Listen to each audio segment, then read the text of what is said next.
Irmãos queridos, que a graça e a paz do Senhor seja sobre a igreja. Eu convido os irmãos a abrirem a palavra de Deus no Evangelho de Mateus, capítulo 27. Nós hoje vamos meditar no texto que fala sobre o sepultamento de Jesus, que se encontra neste capítulo 27, a partir do versículo 57 até o versículo 61. O Redentor aqui desce ao inferno por nós, e nós veremos nestes versículos Jesus indo à mansão dos mortos em nosso favor. Diz assim o texto: Caindo a tarde, veio um homem rico de Arimateia, chamado José, que era também discípulo de Jesus. Este foi ter com Pilatos e lhe pediu o corpo de Jesus. Então Pilatos mandou que lhe fosse entregue. E José, tomando o corpo, envolveu-o num pano limpo de linho e o depositou no seu túmulo novo, que fizera abrir na rocha, e rolando uma grande pedra para a entrada do sepulcro, se retirou. Achavam-se ali sentadas em frente da sepultura Maria Madalena e a outra Maria. Oremos. Senhor Deus, Pai bendito, nós damos graças, ó Pai, porque o Senhor Jesus sofreu as consequências do pecado em nosso lugar. E nós sabemos, ó Deus, que o salário do pecado é a morte. E Ele não apenas morreu, mas também o seu corpo foi sepultado por causa de nossos pecados.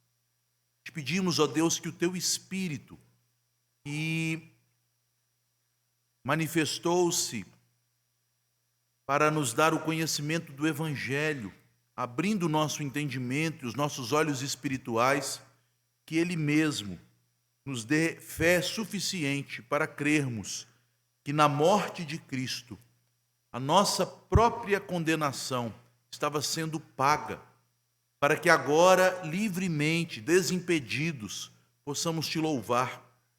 Ó Senhor, quantos de nós, mesmo crentes, por causa de nossa fraqueza, tememos a morte. Temos, ó Deus, ao pensarmos na morte, pavor, mas que o Teu Espírito, nos fazendo agora contemplar que aquele que é o autor da vida, aquele que é a ressurreição e a vida, tendo seu corpo sepultado, que o Teu Espírito retire do nosso coração este medo. E saibamos, ó Deus, que a morte já não pode mais nos tocar. Não que não venhamos a morrer, mas que ainda que morra, nós estamos, ó Deus, unidos a Ti. Temos a vida eterna e aguardamos a ressurreição do corpo. Ajuda-nos, Senhor, e aplica estas verdades do Evangelho ao coração dos crentes. E aqueles, ó Deus, que ainda não creem, que ainda, ó Deus, não se entregaram a Jesus. Que o Teu Espírito, ó Deus, que tem este poder, os convença e os conduza a Cristo pela fé. É o que oramos em nome do Teu Filho amado. Amém. Meus amados irmãos, nós cristãos temos um documento muito antigo chamado Credo Apostólico, que é um resumo da mensagem do Evangelho. No Credo Apostólico, nós encontramos as verdades mais essenciais e mais simples a respeito do Deus Trino, do Pai, do Filho e do Espírito Santo, e a respeito da obra da salvação que nos é entregue pelo Evangelho. Entretanto, este credo, que é dividido em 12 artigos, ele tem um artigo que é muito polêmico e tem trazido discussão no meio dos crentes sobre o seu real significado. É o 5º artigo do Credo Apostólico, que diz a respeito do Senhor Jesus: desceu ao inferno e ressuscitou ao 3º dia. O que significa o fato de Jesus ter descido ao inferno, ou descido ao Hades, ou, em algumas outras traduções, descido à morada ou mansão dos mortos. Muitos pensam que a descida de Jesus ao inferno, que no grego é a palavra Hades, no hebraico é a palavra Sheol, que também são usadas como significado de sepultura, muitos pensam que é uma descida literal ao local em que as almas condenadas sofrem o castigo. E Jesus foi ali. Alguns pensam que para tomar a chave do inferno das mãos do diabo, e isto obviamente é um equívoco, já que o inferno não pertence ao diabo, o inferno pertence a Deus. É Deus que lançará no último dia o diabo e os seus anjos no inferno. O diabo ainda não está no inferno. As Escrituras nos dizem que os seres malignos estão nas regiões celestiais. Outros pensam que Jesus foi ali, fazendo uma interpretação equivocada de 1 Pedro 3, a partir do verso 21, para pregar àqueles que morreram no período do Antigo Testamento sem ouvir o Evangelho, e que muitas almas foram arrancadas do inferno e conduzidas para os céus. O que também é algo contraditório com o ensino das Escrituras, que nos diz que ao homem é dado morrer uma só vez, vindo depois disso o juízo. Nenhuma alma ouviu o Evangelho no inferno e dali foi arrancada na morte de Cristo. Meus irmãos, estas visões são muito comuns na igreja. Os evangélicos têm assimilado estes pensamentos que provêm das heresias da Idade Média. Mas este pensamento ou estas interpretações sobre o que significa a descida de Cristo à mansão dos mortos, ao inferno ou à sepultura, são biblicamente inaceitáveis. Vejam por quê. Em primeiro lugar, porque Jesus, antes de oferecer sua vida na cruz, ele declarou em João 14, 28, que ele não iria para o inferno. Ele diz: vou para o meu Pai. Para onde Jesus foi após morrer? Ele disse: vou para o meu Pai. E na cruz, quando Jesus ouve a súplica daquele ladrão penitente, arrependido, pedindo que o Senhor lembrasse dele quando entrasse em seu reino, o que Jesus disse? Ele diz, conforme está no Evangelho em Lucas 23, 43, hoje mesmo estarás comigo no paraíso. Aquele mesmo dia em que Jesus morreu na cruz, ele foi para onde? Para o paraíso, não para o inferno. E por fim, instantes antes do Senhor dar o último suspiro naquela cruz, a Bíblia diz que ele se voltou ao Pai e declarou: Pai, em tuas mãos entrego o meu espírito. O espírito de Jesus foi ao Pai e não ao inferno onde estão os condenados. E mais do que isto, se você quiser uma prova clara da verdade de que Jesus, após morrer, entrou espiritualmente nos céus e não no inferno, basta ler Hebreus capítulo 1, versículo 3, que no final do versículo diz que depois de Jesus ter realizado a purificação dos pecados, isto é, depois de sua morte na cruz, o que ele fez? Diz o texto: ele se assentou à direita da majestade nas alturas. Seria um bom lugar para Deus nos dizer: depois de ter feito a purificação dos pecados, ido ao inferno, ele se assentou à direita da majestade. Mas não é isso que está escrito. Depois de morrer na cruz, em espírito, o Senhor, como nosso sumo sacerdote, entrou no santo do santo celestial e assentou-se à destra do Pai. Então, meus irmãos, o que significa a doutrina do credo apostólico, que nós cremos que faz parte do Evangelho, que diz que Jesus desceu ao inferno, desceu à morada dos mortos? Se você é um presbiteriano autêntico, um crente bíblico e reformado, raiz, você sabe o que isso significa. Porque isso não é nenhuma doutrina difícil, profunda ou esotérica. Isto é parte do catecismo. Na pergunta 50 do Catecismo Maior de Westminster, exatamente esta questão é levantada e respondida. Diz a pergunta 50 do nosso catecismo: em que consistiu a humilhação de Cristo depois da sua morte? A resposta: a humilhação de Cristo depois da sua morte consistiu em ele ser sepultado, em continuar no estado dos mortos e sob o poder da morte até ao terceiro dia, o que, aliás, tem sido exprimido nestas palavras: ele desceu ao inferno, Hades. Está claro? Este é o entendimento da fé reformada. Jesus não apenas foi humilhado ao morrer na cruz, ele permaneceu em uma situação de humilhação pelo fato de seu corpo ter sido sepultado.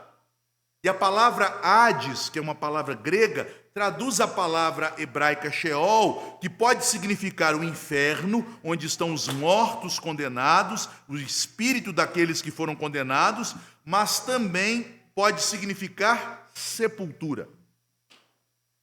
Tudo isso, meus irmãos, para que entendamos o motivo dos versículos que acabamos de ler terem sido registrados no Evangelho.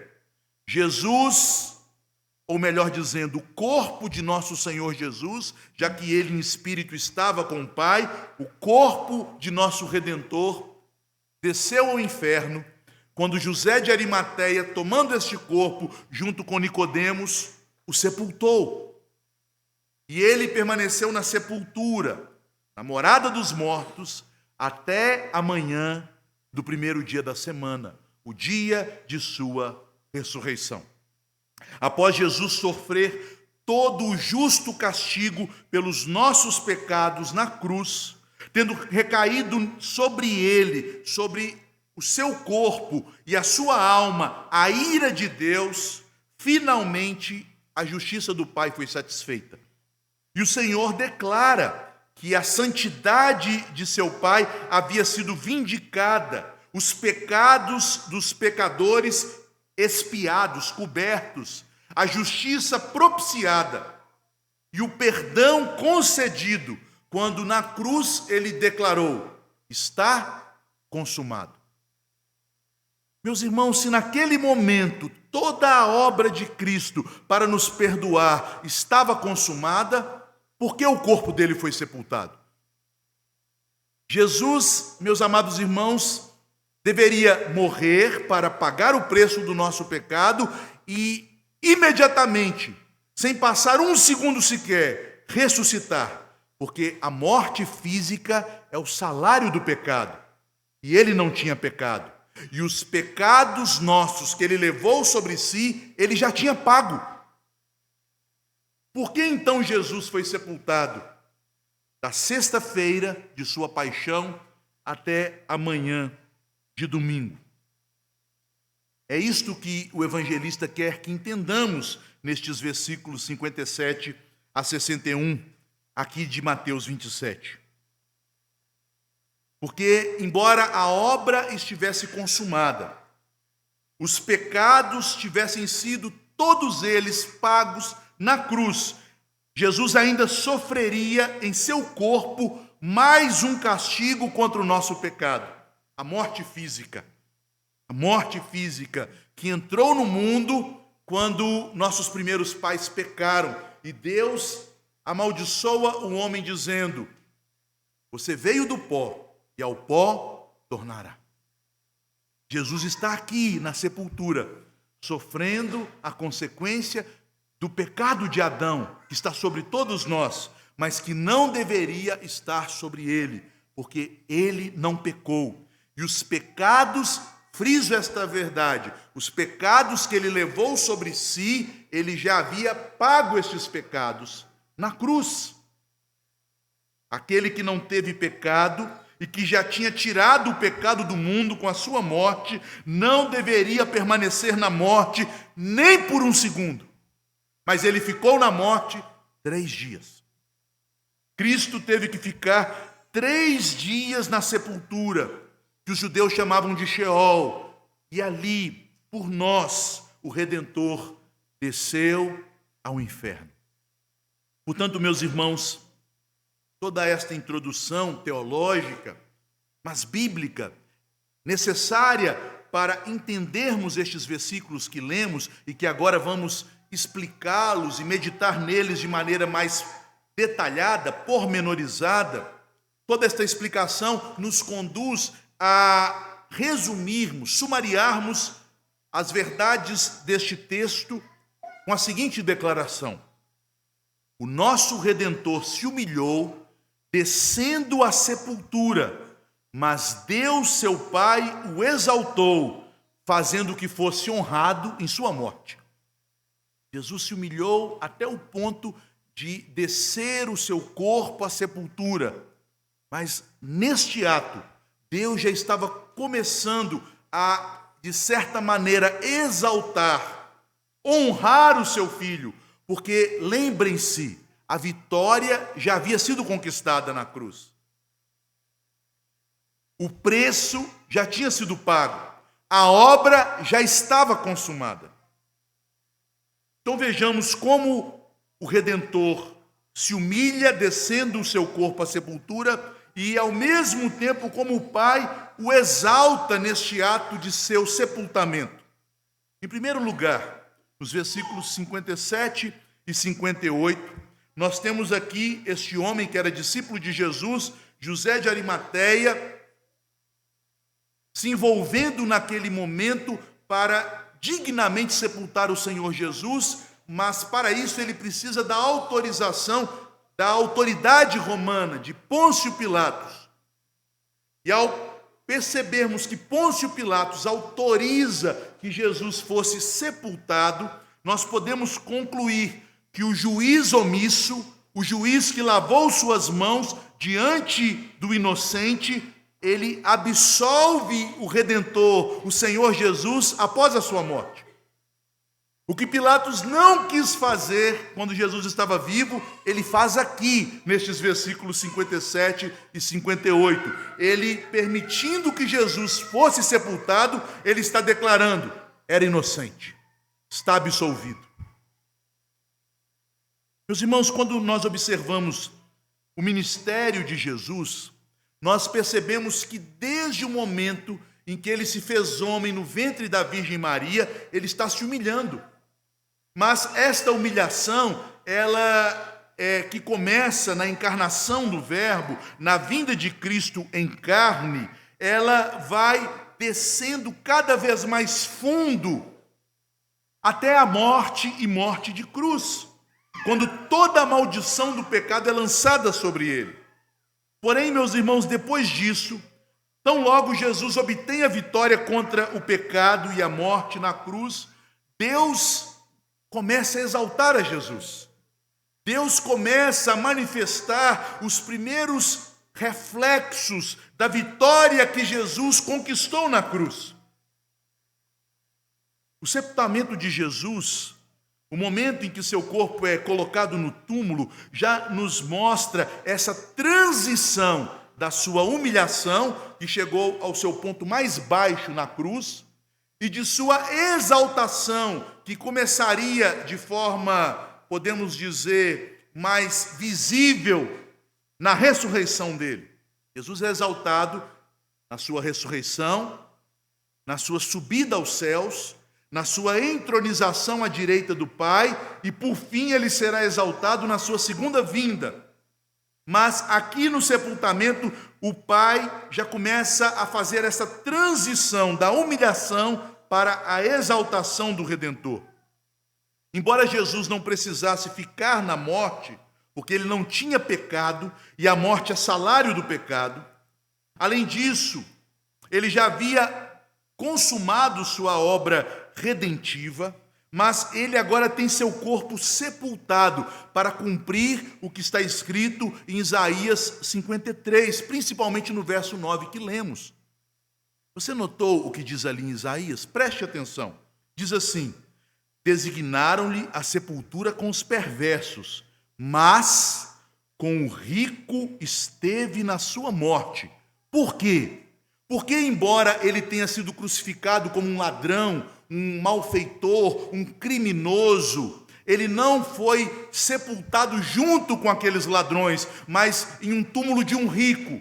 Isaías então profetiza explicando o motivo de Jesus ter sido colocado na sepultura de José de Arimateia, aquele homem rico e importante.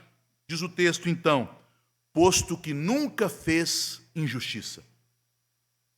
Posto que nunca fez injustiça.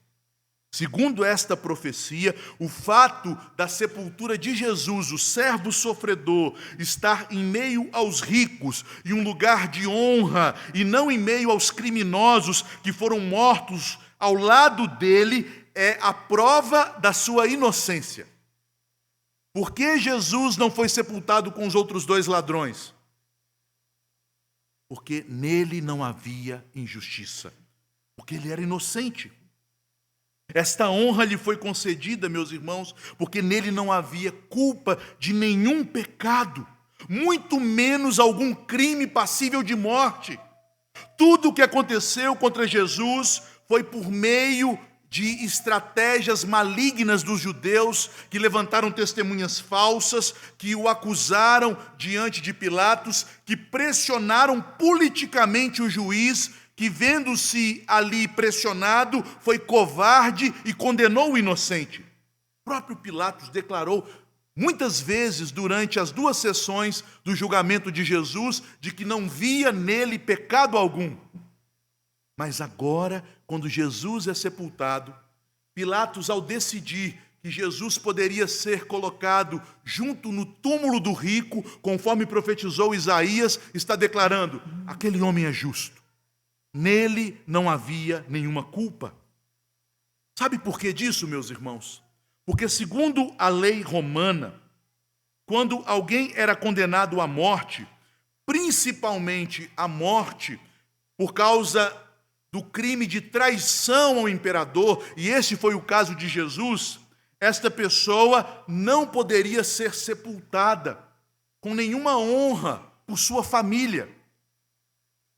Foi um período muito triste, o período da pandemia, quando perdemos pessoas queridas, e estas pessoas não puderam ser sepultadas com, obviamente, nós sabemos que a alma não está ali, mas com todo o respeito devido ao corpo de uma pessoa amada, sem um devido velório, sem o acompanhamento da família e dos amigos, sem um momento de recebermos o abraço solidário daqueles que amavam aquela pessoa ou que são próximos dos seus parentes.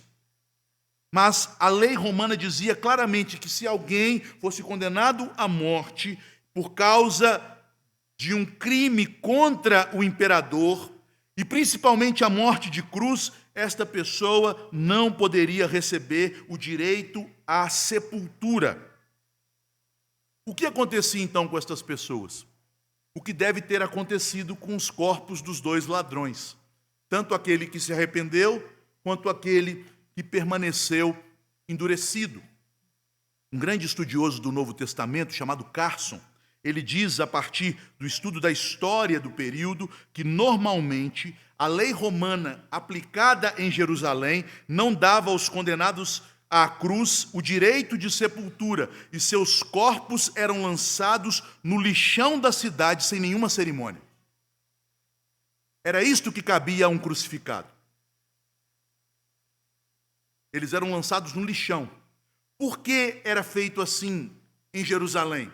Porque em todos os lugares onde os romanos crucificavam pessoas, as pessoas ficavam ali expostas como um exemplo, e o corpo apodrecia na cruz.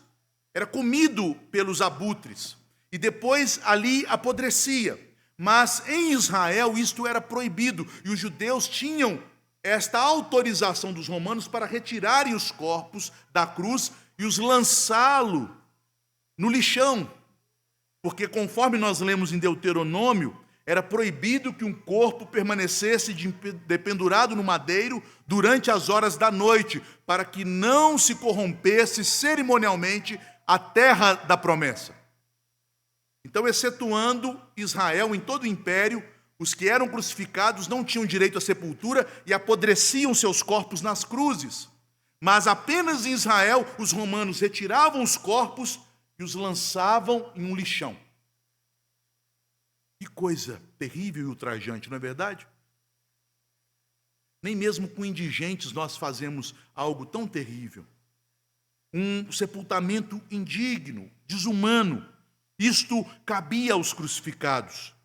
Isto fazia, inclusive, parte da pena, porque era uma forma de desonrar aquelas pessoas que eram inimigas do império e foram condenadas à cruz. Todavia, meus irmãos, não aconteceu isso com Jesus. Nenhum osso do seu corpo foi partido para se cumprir as Escrituras, e apesar, como diz Isaías, dele ter encontrado sua morte junto com os pecadores, ele foi sepultado com o rico, porque nele não havia injustiça. E é isso que nós lemos aqui nestes 2 versículos. Um discípulo de Jesus chamado José de Arimateia, um homem rico, que não apenas era um homem de posses, mas era um homem respeitado e conhecedor da lei, porque Marcos nos informa, no capítulo 15, verso 43, que aquele homem era um ancião de Israel, um membro do Sinédrio, que provavelmente acompanhou todo o julgamento de Jesus e ficou calado, temendo naquele momento ser também colocado como culpado junto com Jesus. Pedro negou o Senhor. Nicodemos e José de Arimateia, que eram discípulos de Jesus e membros do tribunal judaico que julgaram Jesus, se calaram. Mas agora este homem, movido por uma coragem sobrenatural, ele, cumprindo as Escrituras profeticamente, pela providência de Deus, ele vai até Pilatos. Vejam, meus irmãos, era um homem importante, conforme está no verso 58, ele foi ter com Pilatos. Quem consegue encontrar um governador sem marcar uma audiência? Ele não tinha uma audiência marcada. Ele chamou o governador no fim do expediente. Jesus morreu às 3 horas da tarde. Às 18 horas, tudo deveria cessar, porque no sábado Jerusalém parava. E naquele pequeno intervalo de tempo, devido à importância, à respeitabilidade daquele homem, ele marca uma audiência com o governador o recebe e ele faz um pedido arriscado. Ele pede ao governador que não cumpra a lei romana sobre Jesus, que o corpo de Jesus não fosse retirado e lançado junto ao lixo da cidade, mas que Jesus recebesse um sepultamento digno. Ele estava arriscando, não estava? Sua reputação e até mesmo a sua vida. Mas ele faz isto. E diz a palavra que então Pilatos mandou que o corpo lhe fosse entregue. Nós sabemos, conforme diz o evangelista João, que Pilatos chegou até a estranhar que Jesus, apenas após 6 horas de crucificado, já houvesse morrido.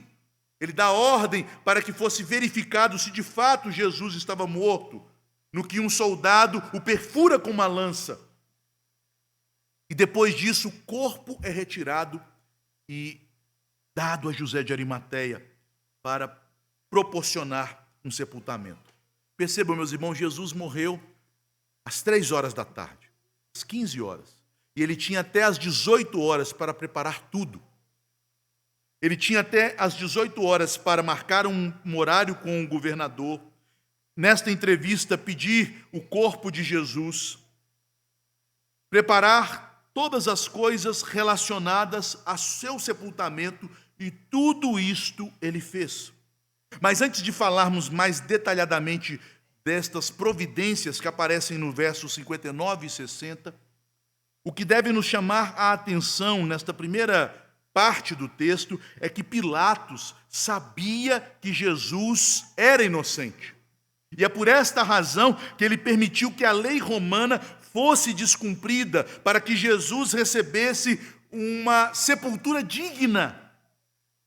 O Evangelho de Marcos menciona que Pilatos, mesmo tomando todas as providências para reconhecer a morte de Jesus, ele age rapidamente para que aquele homem, que ele conhecia o caráter e percebeu que era inocente, fosse dignamente sepultado.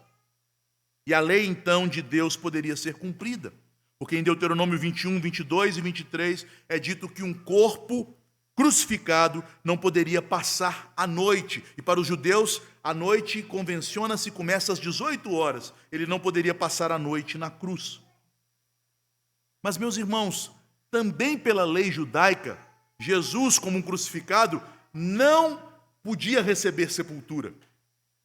Nós encontramos um exemplo de pessoas crucificadas no livro de Josué, no capítulo 10, nos versículos 26 e 27, quando Josué, lutando contra os cananitas, que foram amaldiçoados por Deus, ao vencer os cananitas e capturar os reis dos seus inimigos, Josué, para demonstrar que aqueles homens estavam sob a maldição de Deus, como ele os executa? Primeiramente, ele os pendura no madeiro, os crucifica, e depois, no fim do dia, tira os seus corpos e os enterra num amontoado de pedras, sem direito a uma sepultura digna.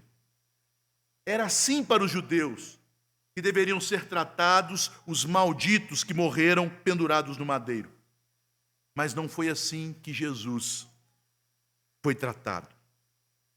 Ao permitir o sepultamento de Jesus, contrariando a lei romana, contrariando o costume dos judeus, Pilatos, sem saber disto, ele contribuiu com o cumprimento da profecia de Isaías, que comprovava que Jesus, embora tenha morrido como um pecador e criminoso, ele era inocente e ele morreu para nos resgatar, para ser o nosso Redentor. Mas, meus irmãos, se há alguém aqui que não se decidiu por Cristo, não faça como Pilatos. Porque ele decidiu pela inocência de Cristo muito tarde. Ele decidiu quando não havia para ele mais local de arrependimento. Os versículos 59 e 60 agora nos mostram com que agilidade José de Arimateia providencia o sepultamento do Senhor. E aqui também, meus irmãos, apesar do Senhor estar sofrendo o salário do pecado, que é a morte física, Deus o está honrando como um pré-anúncio de sua ressurreição. Porque José de Arimateia, o discípulo outrora vacilante, tornou-se corajoso para honrar o Redentor em sua morte. O responsável pelo sepultamento de Jesus não foi o apóstolo amado, João, não foi o apóstolo ousado, Pedro, ou qualquer um dos seus apóstolos, nem mesmo sua mãe tinha poder ou condições para fazer estas coisas, muito menos seus irmãos, que até aquele momento ainda não criam em Jesus como Messias. Esta honra coube a um homem chamado José de Arimateia, e em menos de 3 horas, vejam o que ele faz. Ele convence o governador, ele retira o corpo da cruz, ele prepara ungüentos e perfumes para embalsamá-lo, ele adquire panos caros para enfaixar o corpo e até mesmo ele tem uma sepultura preparada, nunca usada, para, de maneira honrada, colocar o corpo de nosso Salvador ali. Meus irmãos, obviamente que ele não conseguiria fazer isso sem ajuda. Porque várias coisas estavam acontecendo ao mesmo tempo. Não havia como ele ir ao governador, comprar ungüentos, comprar tecidos, preparar a sepultura, porque José de Arimateia não é onipresente. Mas lembrem-se, em primeiro lugar, ele era um homem rico. Ele tinha muitos servos. Ele colocou os seus bens a serviço de Jesus. E em segundo lugar, nós somos informados no Evangelho de João que ele contactou outro amigo, que era um homem do mesmo grau de importância, tal como José de Arimateia, um membro do Sinédrio, um discípulo de Jesus, mas um discípulo tímido, vacilante, que não se expunha, dizendo que cria em Jesus, que quando buscou Jesus, ele o buscou furtivamente à noite. Nicodemos, o mestre. João nos diz que Nicodemos ajudou José de Arimateia, que tomou a iniciativa de fazer o sepultamento do Senhor. O evangelista nos diz que estes 2 homens importantes e ricos, que outrora estavam com medo de serem, de alguma maneira, prejudicados por causa de sua fé em Cristo, agora eles não têm mais nenhum medo, e de forma pública assumem sua devoção ao Senhor. Porque, meus irmãos, todos souberam que José havia ido a Pilatos. Todos souberam que Jesus havia sepultado em um túmulo aberto por José de Arimateia, mas que ainda não fora usado, porque os próprios judeus demandaram de Pilatos que, além da pedra que lacrava o túmulo, fosse colocada uma guarda de soldados. Portanto, todos souberam o envolvimento e o comprometimento destes homens com Jesus. A nossa fé, ela é professada com palavras, mas também ela é professada com ações correspondentes às palavras.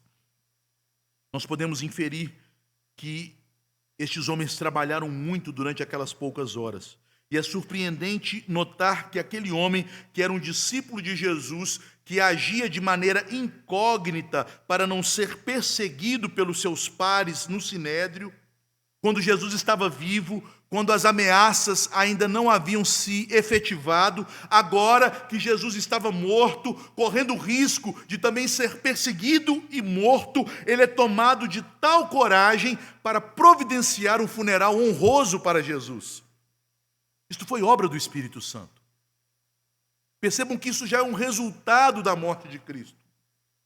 Aquele homem foi de tal maneira preenchido por uma fé ousada que ele não tem medo agora de morrer. Ele está pronto para fazer o que ele deveria ter feito antes pelo seu Senhor. O Espírito Santo agiu no coração de José de Arimateia e ele tem uma santa ousadia, como diz Calvino. Sem temor, ele publicamente realizou atos que o comprometiam diante dos judeus para a honra de Jesus. E, meus irmãos, isto é muito difícil para qualquer homem natural, mas isto é mais difícil para uma pessoa rica, porque os ricos são muito apegados aos seus confortos, e por causa do orgulho que a riqueza produz, os ricos tendem a se preocupar muito com o que as pessoas pensam deles, com a sua reputação. Mas José de Arimateia foi despojado destas carnalidades. Ele só se preocupa agora em honrar o Senhor que ofereceu a vida para salvá-lo. Ele sabe que Jesus é justo. E por ser justo, ele deve ser sepultado não como um criminoso lançado em um monturo, nem mesmo com um sepultamento comum, mas com um sepultamento em grande estilo, num túmulo particular, dentro ou próximo da cidade de Jerusalém, onde apenas os mais ricos podiam ser sepultados. Não sei se todos sabem desta história, mas há um grande cemitério nas cercanias de Jerusalém até hoje. Óbvio que não é o mesmo cemitério onde Jesus foi sepultado, mas por que há este grande cemitério? Porque todos os judeus piedosos que têm condições para isto pagam fortunas para terem um pedaço de terra no cemitério próximo a Jerusalém, a fim de que no dia da ressurreição eles possam ressurgir na cidade de Deus, na Jerusalém, onde Davi reinou, onde os profetas profetizaram. Os judeus têm esta expectativa. Não era qualquer um que podia ser sepultado em um túmulo, ainda mais um túmulo novo em Jerusalém. Houve aqui gastos dispendiosos. A Bíblia nos diz em João 19:39 que eles também gastaram muito com ungüentos. A quantidade ali em libras, conforme está em João, equivale a 34 quilos de especiarias para fazer perfumes. E fora os ungüentos e o túmulo, eles também compraram tecidos. E esta informação é importante, porque quando os discípulos Pedro e João entram no túmulo, eles notam que o corpo não havia sido roubado, porque o que eles viram primeiro dentro do túmulo? Estes tecidos. Meus irmãos, hoje pano é coisa barata, mas nos dias de Jesus, uma peça de linho usada para envolver pessoas mortas eram um principal motivo do saque destes túmulos. Eles gastam o que tinham.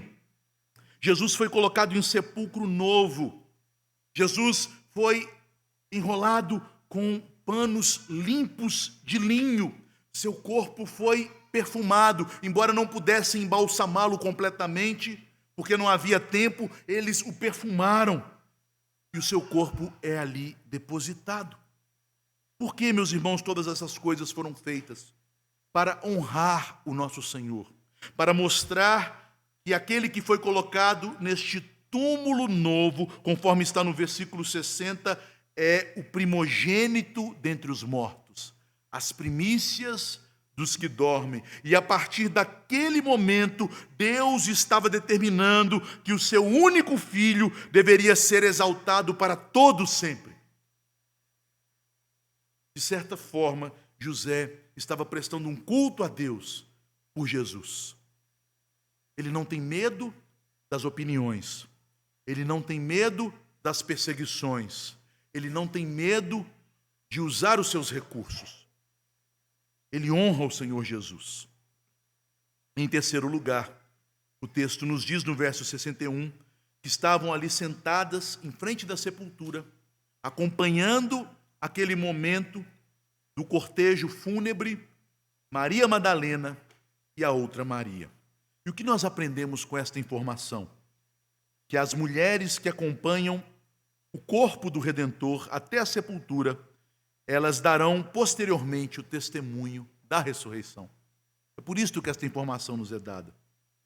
Percebam que a presença daquelas mulheres já é uma preparação para o dia de domingo, quando estas mesmas mulheres irão ao túmulo para terminarem o embalsamamento do corpo, para completarem as honras devidas ao corpo, e ali elas não encontrarão um corpo. Elas ouvirão o anjo dizendo: por que buscais entre os mortos aquele que vive? Algumas pessoas pensam que o sepultamento de Jesus foi registrado nos evangelhos apenas para que as pessoas soubessem que, de fato, Cristo morreu, o seu corpo padeceu. Este, de fato, meus irmãos, é um dos motivos, mas não é o principal motivo, não é a verdadeira razão. Nós podemos inferir que o principal motivo ou razão de ser registrado o sepultamento de Jesus tem a ver com o início da sua exaltação e da manifestação da sua glória no domingo, quando ele ressurgisse dentre os mortos. E este versículo 61 faz a ponte entre a morte e a ressurreição. Estas mesmas mulheres são mencionadas em 3 momentos importantes. As mulheres discípulas de Jesus estavam diante dele quando ele foi crucificado. Estas mulheres são mencionadas no versículo 56 como as testemunhas que estavam presentes junto à cruz quando Jesus entregou a sua vida. Estas mulheres também estão com Jesus ou com o corpo dele, já que em seu espírito ele está nos céus, quando o seu corpo é sepultado. E finalmente, estas mulheres, na manhã do domingo, vão a este túmulo e serão as testemunhas da ressurreição. Aquelas mulheres piedosas, elas acompanharam todo aquele sepultamento. Elas não puderam demonstrar emoções nem chorar, porque lembrem-se, embora Pilatos tenha feito uma concessão permitindo que Jesus fosse sepultado, a lei romana não permitia nenhum sinal de luto por aqueles que eram executados na cruz. Aquelas mulheres, mesmo assim, seguiram José e Nicodemos, junto com seus servos, até o túmulo. O coração estava partido, sua dor estava sendo reprimida, silenciosa. Elas se assentaram em frente da sepultura, segurando suas lágrimas, não demonstrando aos olhos dos homens seu sofrimento para que não fossem de alguma maneira repreendidas, mas elas marcaram aquele local. As mulheres viram Jesus ser colocado no ventre da terra. Ele realmente desceu ao Hades, desceu ao Sheol, desceu à morada dos mortos. O fato de Jesus ter sido realmente sepultado tornou-se parte integral da proclamação do Evangelho, e foram aquelas mulheres que testemunharam a respeito disso. Nós lemos em 1 Coríntios 15, versículo 4, quando o apóstolo Paulo traz um resumo do Evangelho, ele diz: antes de tudo, o que eu entreguei é o que também recebi, que Cristo morreu pelos nossos pecados, segundo as Escrituras, e que foi sepultado e ressuscitou ao terceiro dia, segundo as Escrituras. Pelo testemunho daquelas mulheres, embora a lei judaica não aceitasse aquele testemunho como prova testemunhal diante de um tribunal, mas pelo testemunho delas, Deus demonstra que a glória da obra de Jesus foi salvar os pequeninos, o seu povo humilde. Deus deu a honra de testemunhar a hora da morte, o sepultamento e a ressurreição àquelas mulheres. Esta honra não coube aos apóstolos, esta honra coube a simples discípulas de Jesus. Ele foi sepultado pelo rico, porém em seu cortejo fúnebre foi acompanhado por simples mulheres, por piedosas e crentes mulheres. Irmãos, o que devemos então aplicar deste texto? Em primeiro lugar, este texto nos lembra que o pecado trouxe como salário para todos nós a morte física. Não há pessoa consciente que não tema a morte, que não chore diante da morte daqueles que ama, que não sinta um aperto no coração, um frio percorrendo sua coluna quando pensa na sua própria morte. É um pensamento angustiante tentar imaginar o dia da nossa morte. Mas o Filho de Deus, aquele que não teve pecado, experimentou esse terrível castigo do pecado também em nosso favor.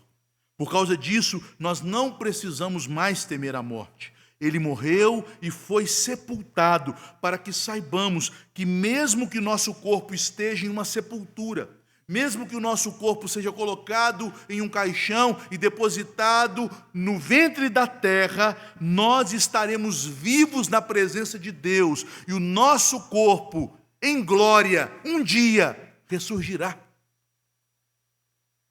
Jesus permitiu que o seu corpo fosse sepultado, um corpo sem pecado, para o nosso conforto, para que, pela fé, tenhamos a certeza da ressurreição, a certeza da vitória contra a morte. Portanto, meus irmãos, ouçamos a exortação que nos faz o autor da Epístola aos Hebreus, no capítulo 2, no versículo 14. Não temamos mais a morte. A morte não tem mais poder sobre nós. Em segundo lugar, o texto nos mostra como José de Arimateia se dispôs a servir o Senhor Jesus quando ele estava morto na cruz. Meus irmãos, não havia nenhuma garantia de que aquele homem que morreu ali haveria de ressurgir, a não ser a palavra dele. Não havia nenhuma garantia de que se envolver com o corpo daquele homem traria sobre José de Arimateia alguma bênção, ou mesmo a proteção de Deus contra os inimigos daquele homem que o levaram à morte tão terrível. José de Arimateia era um discípulo que não se envolveu com o julgamento de Jesus por temor dos homens, mas agora, quando Jesus estava morto na cruz, ele arriscou sua reputação, ele investiu os seus bens e ele honrou o seu Redentor. Tudo isso pela fé. Será que este exemplo não nos constrange? Porque, meus irmãos, ai de nós que somos chamados para servir o Cristo ressurreto, se não nos dispusermos para darmos a Ele o melhor. Ai de nós. Se José de Arimateia serviu com tanto afinco o Cristo morto, o corpo inerte, que haveria de ressurgir, como nós seremos tão tardios, tão tímidos, tão fracos para servir aquele que ressuscitou, que subiu aos céus e que agora reina. Que o exemplo de José de Arimateia nos constranja e que o Espírito que agiu no coração dele, tornando de um servo tímido em um homem com santa ousadia, que ele produz em nós esta mesma santa ousadia para servirmos a Jesus. E por fim, o Senhor Jesus aqui é o Salvador dos pequenos e dos humildes. Ele foi sepultado pelo rico, mas ele veio salvar todo aquele que é pobre, pobre de espírito.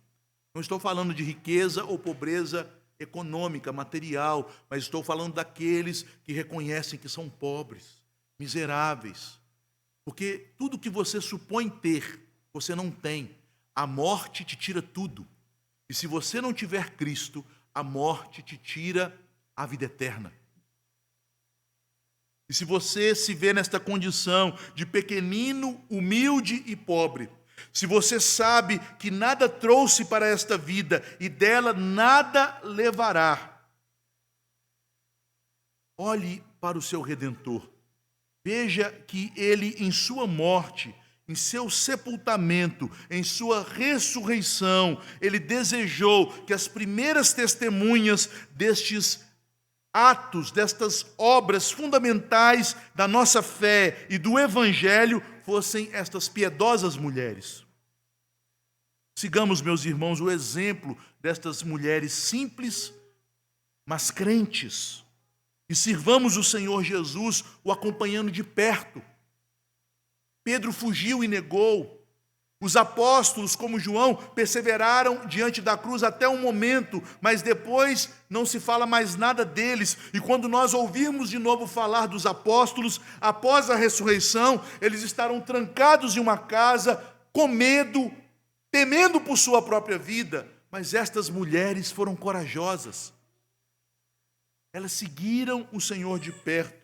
Elas creram na palavra dele, que antes de sua morte disse: é necessário que o Filho do Homem vá até Jerusalém, que ali ele sofra nas mãos das autoridades, que ele morra nas mãos dos gentios, para que ao terceiro dia ele ressuscite dos mortos.